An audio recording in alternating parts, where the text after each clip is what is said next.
Շնորհակալություն, նախ թույլ տվեք ողջունել բոլոր ներկաներին,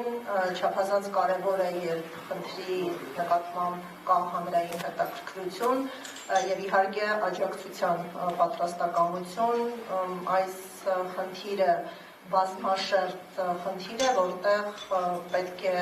համատեղվեն պետական եւ հասարակական ջանքերը որևէ նկատելի արդյունք արձանագրելու համար։ Գերիների խնդրին մենք մոտենում ենք երկու դիտանկյունից, ինքնին ազատ արձակման հարց, որը առաջնահերթ է, սակայն մինչ ազատ արձակումը հասկանալի է, որ մենք պետք է կարողանանք ապահովել մարդկային պայմաններ, մարդու իրավունքների հարգում եւ այնպիսի միջավայր, որը չի կարող հանգեցնել մարդկային զոհերի, իսկ Բաքվում պահվող հայ գերիները մշտապես գտնվել եւ գտնվում են կյանքի իրական սպառնալիքների ներքո։ Այս թվերի մասին շատ բացահայտ չի խոսում, բայց մենք ունենք արձանագրված մի քանի տասնյակ դեպքեր, երբ անձինք սպանվել են հենց գերեվարման ընթացքում։ Եվ գերիների հիմնախնդիրը էապես կապված է նաև բռնի անհետացման խնդրի հետ, երբ թեև գերիների սպանված լինելու առնչությամբ մենք ապացույցներ չունենք, բայց ունենք նաև դեպքեր, երբ տասնյակ հայեր, շուրջ 80 հայեր ենթարկվել են բռնի անհետացումների։ Այսինքն մենք այստեղ ունենք մարդկային ճակատագրեր, որոնք շարունակվում են մնալ անհայտության մեջ եւ դրանց հետևում կան հոգեբանական այլ տառապանքներ եւ սա եւս դիտարկում ենք պետության ատելության քաղաքականության կոնտեքստում։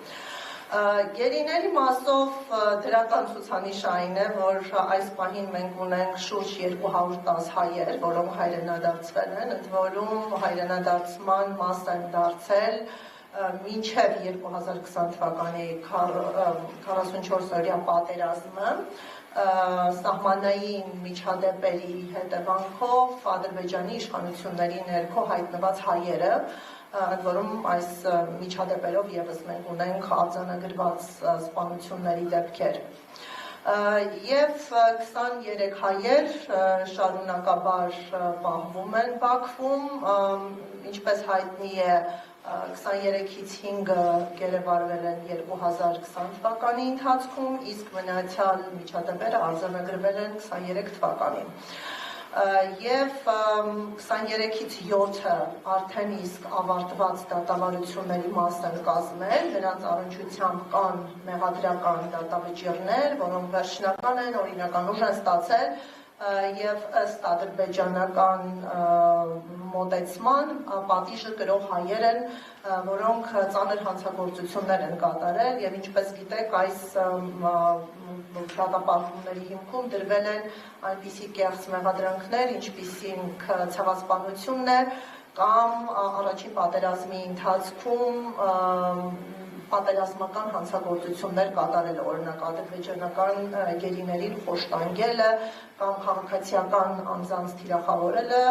որոնք գործողություններ են եւ դիտարկվում են հենց պատերազմական հանցագործությունների համատեքստում։ Մնացյալ 16-ի դատավարություններին մենք ականատես ենք լինում հենց 2025 թվականի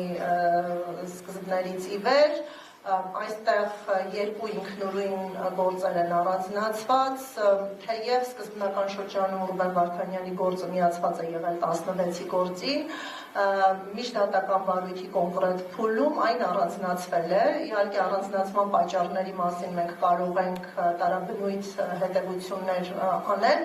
բայց ավելի շատ կանխատեսումների ենթադրությունների դաշտում են, ինչևից է ադրբեջանական իշխանությունների կողմից նպատակահարմար է գնահատվել Ռուբեն Վարդանյանի գործի առանձնացումը, իսկ մնացյալ 15 հայերը ըստ էության մեկ քրեական գործի մաս են կազմում, այստեղ խմբակային հանցագործություն է վերագրվում տարբեր դերակատարումներով եւ ինչպես գիտեք մեղադրանքները լուրջ են, դրանք անխուսափելիորեն ներառում են ահաբեկչությունը, ապօրինի զինված խմբավորումներ կազմավորել, դրանց անդամակցելը, ապօրինի զենք զինամթերք ձեռք բերելը, տեղափոխելը, պահելը, եւ իհարկե կան շատ ավելի մեղմ հանցագործություններ, որոնք ըստ էության նաև քաղաքական ենթատեքստ ունեն, օրինակ ապօրինի սահման հատելը, եւ հասկանալի է, որ այս մեղադրանքների հաստատման ճանապարհով Ադրբեջանը միջազգային արտաքին քաղաքական հարցեր եւս ցանկանում է լուծել։ Հիմա հայերի պայմանների մասով, նույնիսկ եթե մենք կոնկրետ դեպքերում չգիտենք կամ չենք բարձրաձայնում անձի նկատմամբ վերաբերմունքը, ընդհանուր համատեքստը խիստ կարևոր է եւ այստեղ մի քանի արձանագրումներ պետք է անենք, որ այս ողջ ժամանակահատվածում որևէ արտաքին անկախ խոշտանգումների կանխարգելման մեխանիզմ հնարավորություն չի ունեցել մուտք գործել, տեսակցել հայերին եւ օբյեկտիվ դիտանկյունից արձանագրել պահման պայմանները, ֆիզիկական կամ հոգեբանական վիճակը։ Միակ կառույցը, որի գործունեությունը այս պահին արդեն հայտնվել է սպառնալիքների ներքո, դա Կարմիր խաչի միջազգային կոմիտեն է, որը պարբերական այցելություններ է կազմակերպում, պարբերականության մասով նշեմ, որ 6 շաբաթը մեկ անգամ, իհարկե այս ժամկետը կարող է ենթարկվել նաև ուշացումների, օրինակ նախատոնական օրերին, միջոցառումների կազմակերպման ընթացքում եւ այլն, Ադրբեջանը միշտ օգտագործում է այդ գործոնները եւ հետաձգում է պլանավորված հերթական այցելությունները։ Կարմիր խաչի ներկայացուցիչները մուտք գործում են, որոշակի առումով դիտարկում են պայմանները, սակայն արձանագրված խնդիրները հրապարակայնացման ենթակա չեն եւ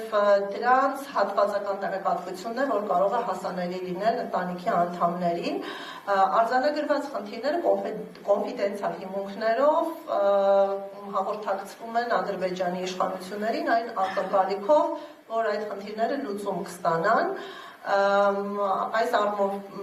մեզ համար նկատելի տեղաշարժեր չկան, հանրային դաշտում նաև տենց մի փոքր սկանդալային քննարկումներ նաև եղել, հաշվի առնելով, որ իրավապաշտպաններից մեկը խոսել էր այն մասին, որ Բաքվում պահվող հայերի պայմանները բարելավվել են։ Այստեղ մենք կարող ենք խիստ պայմանական բարելավումների մասին խոսել, որը սանիտարահիգիենիկ պայմաններին է վերաբերում, ինչ առնչվում է ֆիզիկական հոգեբանական վիճակին, բռնությանը կամ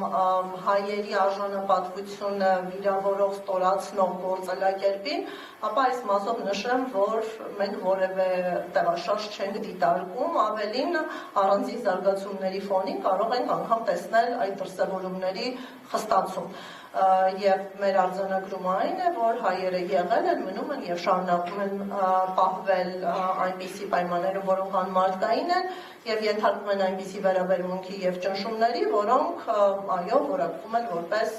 խոշտանգում իրենց ինտենսիվությամբ եւ պատճառված ցավի բնույթը գնահատելով։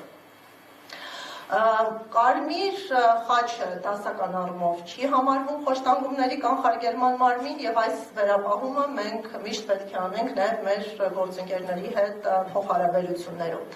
Խոշտանգումների կանխարգելման թույլատրելի մեխանիզմներ են դիտարկվում, օրինակ նաեւ փաստաբանները, անկախ բժիշկները, եւ այս մասով էլ է հետաքրքիր, որ որևէ անկախ փաստաբան երբևէ հնարավորություն չի ունեցել տեսակցելու որևէ հայի բացառապես տեսակցելու հնարավորությունից օգտվել են ադրբեջանցի փաստաբանները։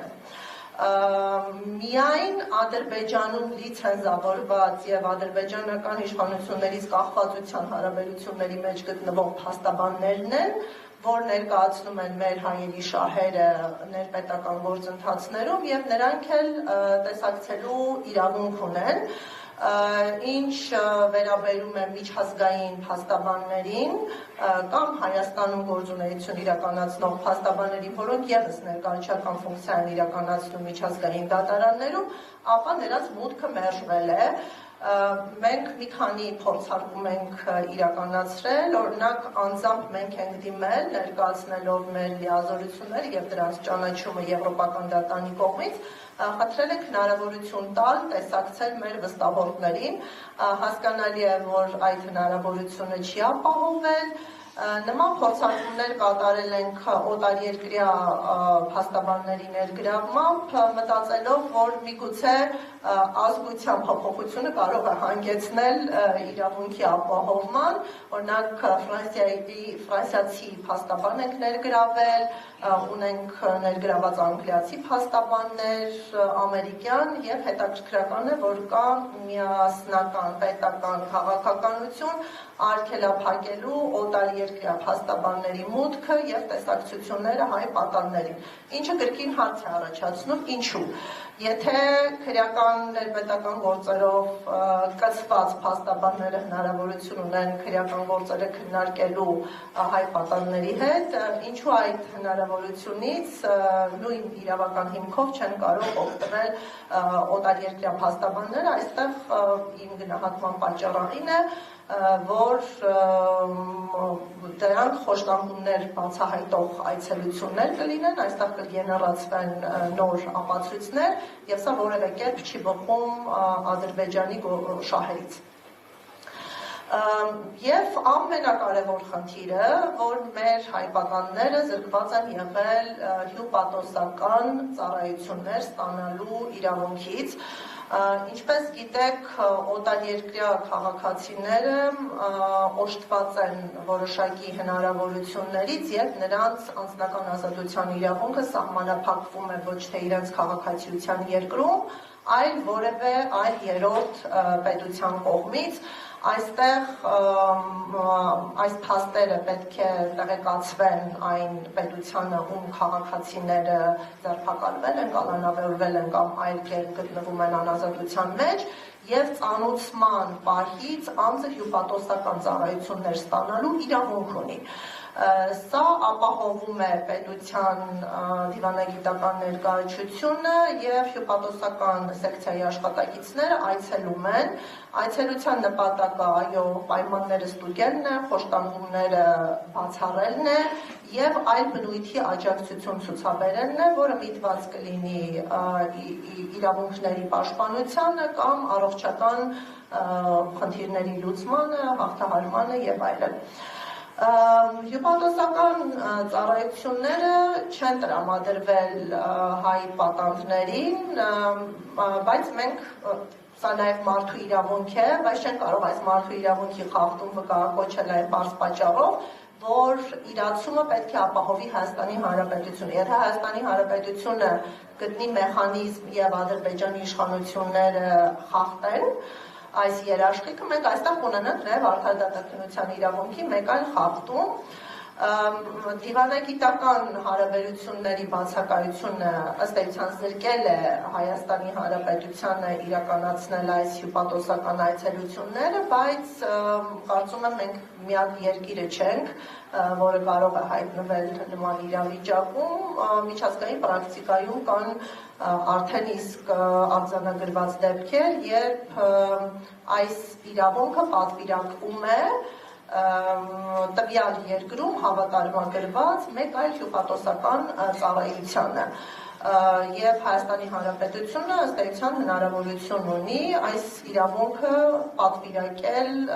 Բաքվում օրինական գործունեություն իրականացնող հյուպատոսական ծառայություններին, սրան կարելի է հասնել դիվանագիտական քայլերի միջոցով Մինչև վերջերս այս թեմայով լայն քննարկումներ չեն եղել, իհարկե կարծում եմ Հայաստանի Հանրապետությունը տեղյակ է այս հնարավորությունների մասին, խնդիրը նոր արտիականություն ձեռք բերեց Կարմիր խաչի միջազգային կոմիտեի գործունեության փակման քննարկումների ֆոնին Այս առնչությամբ մի խումբ հասարակական կազմակերպություններ պաշտոնապես դիմել են արտաքին գործերի նախարարությանը, որպեսզի Շվեյցարիայի իշխանություններին պատվիրակեն հյուպատոսական իրավունքը եւ միաժամանակ նմանաբնույթ խնդրանք է ուղղվել Շվեյցարիայի կառավարությանը, որպեսզի վերջինները ստանձնեն չեզոք երկրի դերը եւ ապահովեն այդ այցելությունները։ Մենք ունենք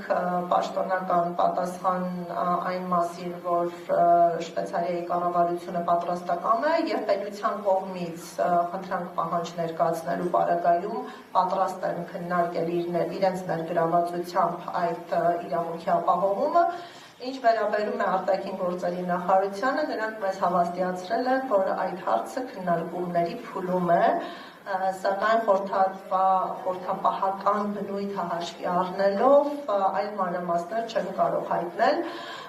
Այս առումով պետք է սպասենք եւ տեսնենք, թե վերջնական որոշումը երբ է հասունանում եւ ինչպես է հասունանում։ Մյուս կարևոր մեխանիզմը, որը տեսականորեն գոյություն ունի եւ շատ պիտանի կարող է լինել հայ պատանդների պայմանները գնահատելու, նրանց իրավունքների խախտումները արձանագրելու մասով, դա ՀՀԿ հովանու ներքո գործող մոսկովյան մեխանիզմն է։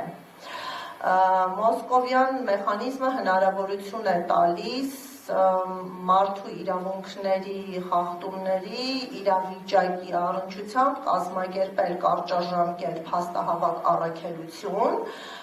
եւ ՀՀԿ շրջանակներում ստեղծվում է էքսպերտային խումբ, որոնք կոչվում են նաեւ զեկուցողներ եւ այս մեխանիզմը գործարկելու քաղաքական որոշման պարագայում տեղի է ունենում փաստահավաք այցելություն այն երկիր, որտեղ պետք է գնահատվի իրավիճակը, մարդու իրավունքների խախտումները։ Հավաքագրվում են տվյալներ, արձանագրվում են խախտումներ եւ ներկայացվում է զեկույց եւ այս զեկույցը ենթակա է քննարկման հենց ՀՀԿ համատեքստում շրջանակներում։ Իհարկե այստեղ եւս մենք բախվում ենք դիվանագիտական աշխատանքի հարցի, որտեղ այդ նույն մոսկովյան մեխանիզմը պետք է գործարկվի որոշման կայացման արդյունքում, որպես կանոն այստեղ պահանջվում է 10 ձայն, այսինքն 10 երկրներ պետք է աջակցեն նախաձեռնությունը, առանձին դեպքերում 6, այսինքն 6-ից 10 ձայնի կարիք գոյություն ունի եւ այդ աջակցության պարագայում ներդրվում է մեխանիզմը եւ սա կարող է շատ պիտանի լինել, որ օրինակ դիտարկվեին հայ պատանների պայմանները, դատավարությունները եւ համապարփակ զեկույց ներկայացվեր ՀՀԿ-ին, նաեւ տվյալները հրապարակային հասանելի կլինեին։ Ներկայումս կա նախաձեռնություն, որի նպատակը հենց ՀՀԿ մոսկովյան մեխանիզմի գործարկումն է, կարծում եմ պետք է ամեն կերպ աջակցել, որ այս մեխանիզմը գործարկվի։ Իհարկե մյուս հարցադրումներ կարող է առաջ գալ, որքանով է քաղաքականապես կոռեկտ ՀՀԿ շրջանակներում մոնիտորինգային կամ փաստահավաք մեխանիզմի ներդրումը եւ այդ կառույցի ինտենսիվ ներգրավվածություն այն պայմաններում, երբ քննարկման առարկա է դառնում նաեւ ՀՀԿ Մինսկի խմբի գործունեության դադարեցումը հենց Հայաստանի Հանրապետության նախաձեռնությամբ։ Սրանք կարծում եմ այո քաղաքական նշբերանգներ ունեցող հարցադրումներ են եւ ընդհանուր գործընթացի վրա կարող են ազդեցություն թողնել։ Գերիների այս պատանների ազատ արձակման հարցը նախ եւ առաջ այո ենթադրում է անմիջական դիվանագիտական քաղաքական աշխատանք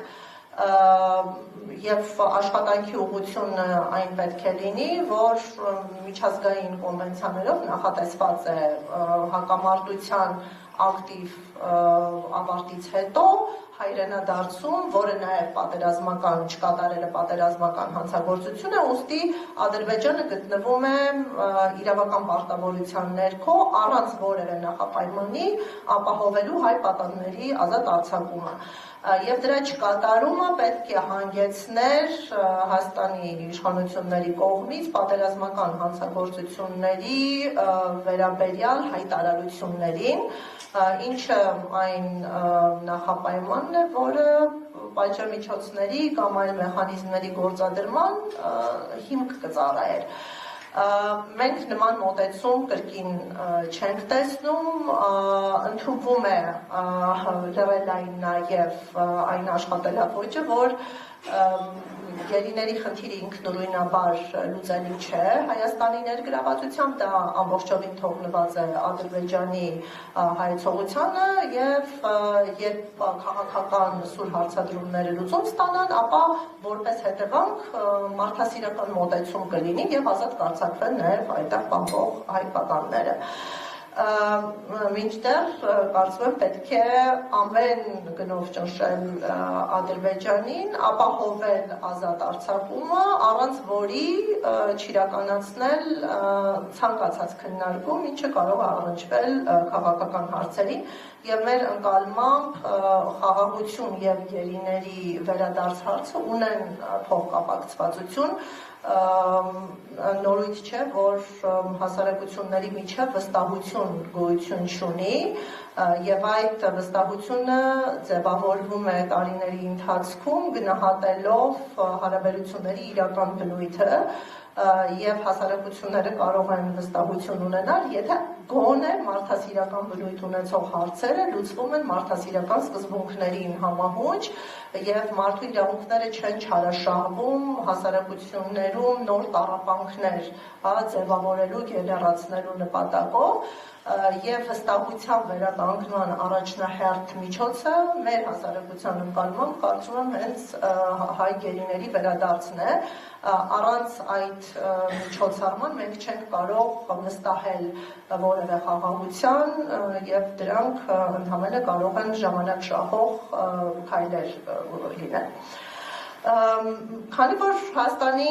իշխանությունները ինքնուրույնաբար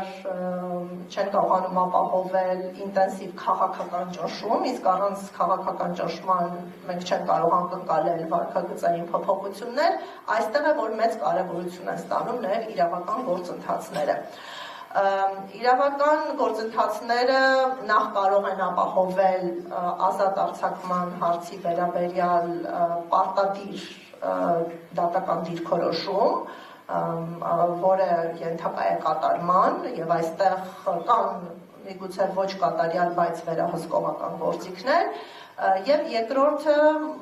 թույլ դիվանագիտություն ունեցող երկրները կարողանում են ակտիվացնել իրենց կշիռը իրավական փաստաթղթերի վրա հենվելով։ Այսինքն, եթե ինքնուրույնաբար հնարավոր չէ հասնել այլ երկրների աջակցությանը խնդիրը ներկայացնելով, էապես այլ դիրքավորում ենք ունենում, երբ խնդիրների առնչությամբ առկա է դատական ակտ եւ այդ միջազգային դատական ակտի կատարումն ենք փորձում ապահովել հայցելով այլ երկրների քաղաքական աջակցությունը եւ այս տեսանկյունից իրավական փաստաթղթերը իրենք կարող են օգնել քաղաքական ճնշման գեներացմանը եւ իրավական այս դատական ակտերն կատարվում են քաղաքական մարմինների կողմից, ուստի քաղաքական ճնշում եւ իրավաբանորեն պարտադիր ակտերի գոյությունը գտնվում են ուղիղ կապերի մեջ եւ մեր գնահատմամբ այս գործընթացները պետք է շատ ինտենսիվ օգտագործվեն քաղաքական ճնշումը մեծացնելու նպատակներով։ Անհատական գործեր վարվում են բազմաթիվ գերիների, անհետքորածների, բռնի անհետացածների մասով, ոչ միայն դատական, այլ նաև միջազգային կվազի դատական ատյաններում, այս գործերը քիչ թե շատ ապահով կարգավիճակում են, մեզ երբեմն ընտանիքները դիմում են հետաքրքրվելու համար, թե արդյոք միջպետական գանգատների հրաժարումը կարող է հետևանք ունենալ անհատական գործերին, այս պատասխանը միանշանակ ոչ է, եւ միջպետական գործերի հրաժարումը չի հանգեցնելու անհատական գործերով մեր դիրքորոշումների վերանայմանը, ճիշտ հակառակը ինտենսիվանալու է աշխատանքը նոր անհատական կամ խմբային հայցեր ներկայացնելու ուղղությամբ, սակայն այդ հարցն է առաջանում, իսկ ինչպիսի պետք է լինի այն անձանց ճակատագիրը, ում իրավունքների պաշտպանությունը իրականացվում է միջպետական գանգատի շրջանակներում, ձեզ տեղյակ պահեմ, որ 23-ից 22-ի շահերը մարդու իրավունքների Եվրոպական դատարանում ներկայացվում են միջպետական գանգատի միջոցով։ Բոլոր նախկին եւ ներկա ղեկավարների գործերը ներկայացվում են միջպետական գանգատի միջոցով եւ միջպետական գանգատից հրաժարումը նշանակելու է, որ նրանց իրավունքների առնչությամբ այլևս իրավական վեճ գոյություն չունի, խնդրի հանգուցալուծումները մնալու են ոչ իրավական տիրույթներում, որտեղ կարծում եմ Հայաստանը որևէ նշանակալի հաղթական պատմություններ չի կերտել։ Մենք որոշակի մոտեցումներ ունենք, երկհային ռազմավարություն, տարբեր թիմերով քննարկում ենք, այդ քննարկումներից մեկը հանգում է նրան, որ տուժած անձինք, զոհերը, իրական զոհերը, ում իրավունքների պաշտպանությամբ ներկայացվել են միջպետական գանգատներ, պետք է ստանան դատավարական կարգավիճակ մարդու իրավունքների Եվրոպական դատարանում, օրինակ 3-րդ անձի կարգավիճակ, եւ այս կարգավիճակը շնորհվելու դեպքում, որտեղ դատարանը ունի հայեցողական լիազորություններ, նրանք կարող են միջնորդություններ ներկայացնել եւ որոշակի դատավարական իրավունքներ իրացնել, նպատակը հրաժարման դեպքում հրաժարումներին առարկելն է, այստեղ անկեղծ ասած դատական պրակտիկա չկա, որտեղ չկա մի դեպք, երբ միջպետական գանգատից հրաժարվել են։ Կան արձանագրված դեպքեր, երբ միջպետական գործերով հաշտության համաձայնություններ են կնքվել, բայց մենք չունենք եզակի դեպք, որ միջպետական գանգատից հրաժարվել են, որպեսզի այդ գործընթացի այլ դետալներ կարողանանք վերլուծության ենթարկել, բայց անհատական գործերով մի այսպիսի մոտեցում կա, ինչը վերաբերել է բացառապես մարդու իրավունքների Եվրոպական դատարանին, որ եթե անգամ անհատը հրաժարվում է գանգատից, բայց արդարադատության շահերը պահանջում են գործի քննություն, ապա Եվրոպական դատարանը կարող է մերժել այդ հրաժարումը եւ շարունակել գործի քննություն։ Օրինակ կան դեպքեր, երբ խոշտանգումների զոհը կամ կյանքի իրավունքի զոհը դիմել է եւ նշել է, որ խնդրում են գործը հանել քննության ենթակացուցակից, որովհետեւ համարում են հարցը սպառված, կամ այլևս հետամուտ չեն գործի քննությանը, տարբեր պատճառներ, եւ Եվրոպական դատարանը նշել է, որ այստեղ դրված իրավական հարցերը եւ տուժողների պաշտպանությունը ավելի բարձր իրավական նշանակություն ունեն եւ արդարադատության շահն է պահանջում ձևավորել իրավական դիրքորոշում եւ հասնել տուժողների պաշտպանության։ Հիմա կարելի է փորձարկել այդ մոտեցումը, որ տուժողների խումբը ներգրավի եւ նշվի, որ այստեղ հրաժարում է կատարում մի սուբյեկտ, որի իրավունքները չեն խախտվել եւ այստեղ գործել է իշա 3-րդ անձանց եւ 3-րդ անձինք հետամուտ են, ցանկանում են հետամուտ լինել իրենց իրավունքների պաշտպանությանը եւ խնդրում են դատարանին չընդունել հրաժարումը արդարադատության շահը վերդասելով կողմի դիրքորոշումից։ Բայց մենք հասկանում ենք, որ այստեղ դատարանն է որոշում կայացնում, դատական քաղաքականության խնդիր է եւ չմոռանանք, որ դատարաններն էլ զգայուն են ռեգիոնալ կամ տենց ունիվերսալ քաղաքական զարգացումներին եւ այդ տենդենսների մեջ կարող են համապատասխանեցնել իրենց գործելակերպը։ Բայց անգամ եթե այդ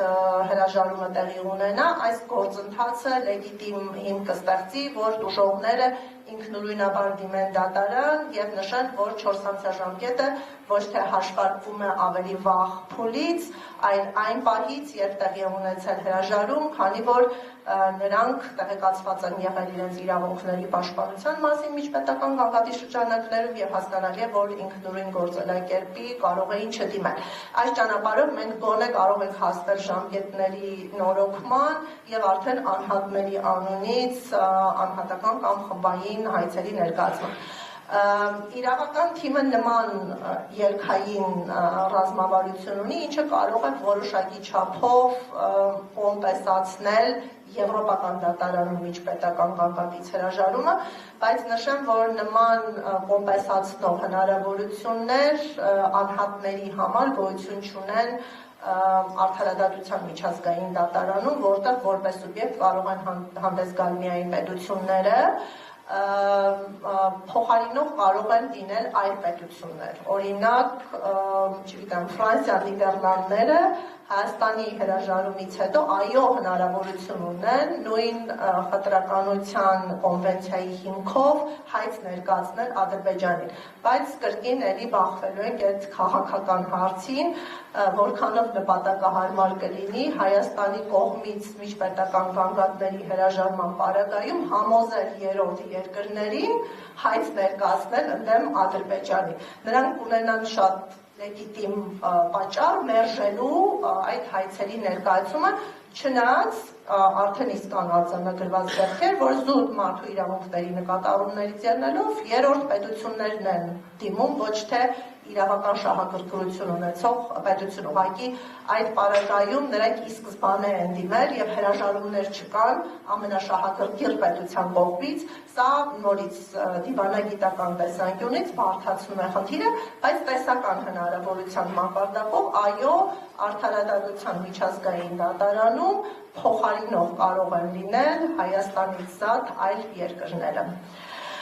Ես թերևս սրանով ավարտեմ,